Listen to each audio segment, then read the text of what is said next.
आप सबको नमस्कार। हमारे YouTube channel Dinesh Gaur photography में आपका स्वागत है।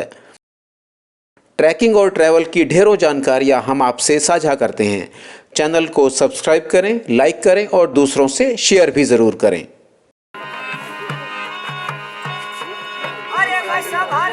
पूरे भारतवर्ष में सबसे ज़्यादा विदेशी टूरिस्ट राजस्थान में आते हैं और जोधपुर, उदयपुर, जैसलमेर को कौन नहीं जानता। पर आपने क्या कभी बांसवाड़ा का नाम सुना है? और फिर मैं ये कहूँ कि बारिशों के मौसम में चलो घूमते हैं राजस्थान, तो कैसा लगेगा?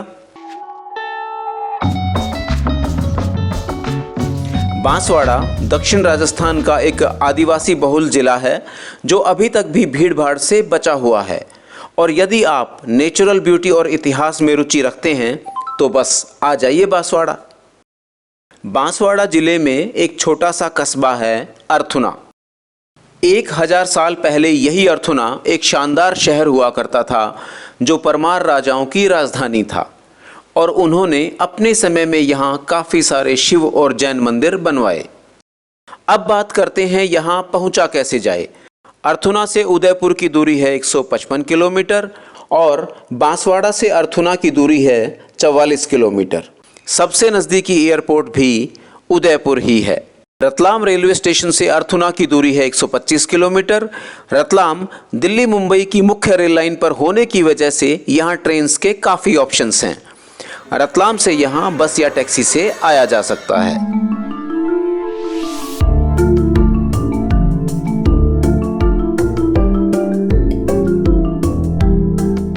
लोकल हाट के बीच में से चलते हुए हम ASI द्वारा संरक्षित इस विशाल क्षेत्र के पहले हिस्से में पहुंचते हैं और मंदिरों के इस समूह का नाम है हनुमान गढ़ी।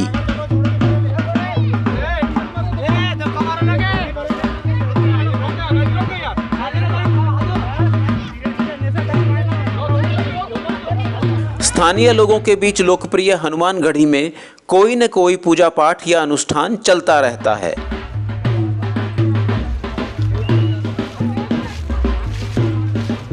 इस मंदिर समूह में कई छोटे छोटे मंदिरों के साथ साथ नीलकंठ महादेव का मुख्य मंदिर और एक बावड़ी है। माना जाता है कि यहाँ के मंदिर मुख्यतः 10वीं और 11वीं शताब्दी में बनाए गए।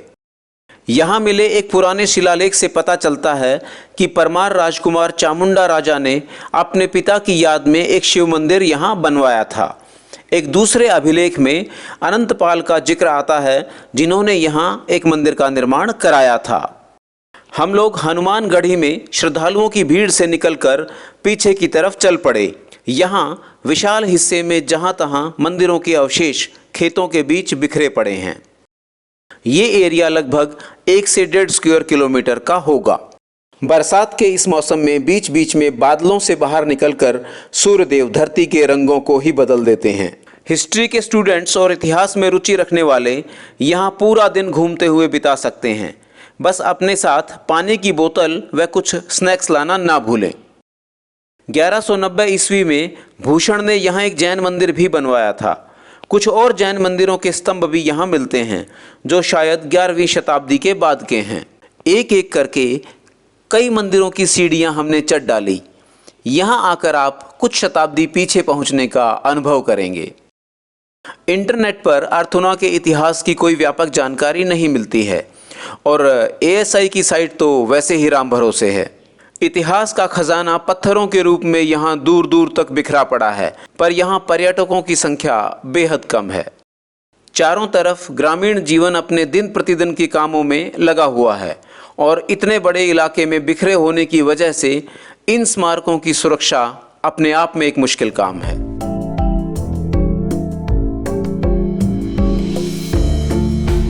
धीरे धीरे सूर्यदेव पश्चिम की तरफ बढ़ रहे थे और हम लोग भी शाम ढलने से पहले बांसवाड़ा शहर की तरफ चल दिए अपनी अगली मंजिल की तरफ।